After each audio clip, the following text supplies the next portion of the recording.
bagong LTO head, si Asika Lacanilaw, that by December 1, huhulihin na po lahat po ng mga e-trikes na nasa kalye. Ayan, kayo mga e-bike, e-trikes, December 1, wag na muna kayo mamasada. Hindi, maging parehas na kayo. Kasi syempre, mahal ko rin yung mga tricycle drivers. Lumalapit din sila sa atin. Again, sabi ko ang kanina, itong mga tricycle drivers natin, matagal ng panahon, nagsiservisyo, kukuha muna sila ng prangkisa, tapos mag-race to sa LTO para sa lisensya, at magbibigay ng boundary. So, ang dami nilang ginagawa, no? Kukuha ng insurance, third-party liability. Hindi basta-basta maging member pa ng TODA, samantalang itong e-bike o e-trikes, wala talaga eh.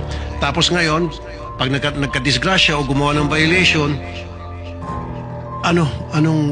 paano sila issuehan ng citation o ticket for traffic violation?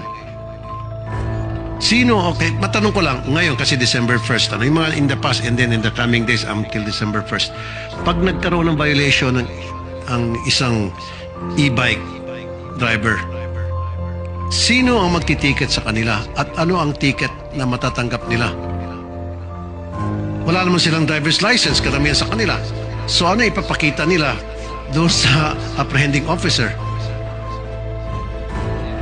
Your Honor, according to LTO and DOTR, automatic impound na. Kasi po yung nakikikwenta nyo, dilema po talaga eh. Minsan, hindi talaga sila lisensyado.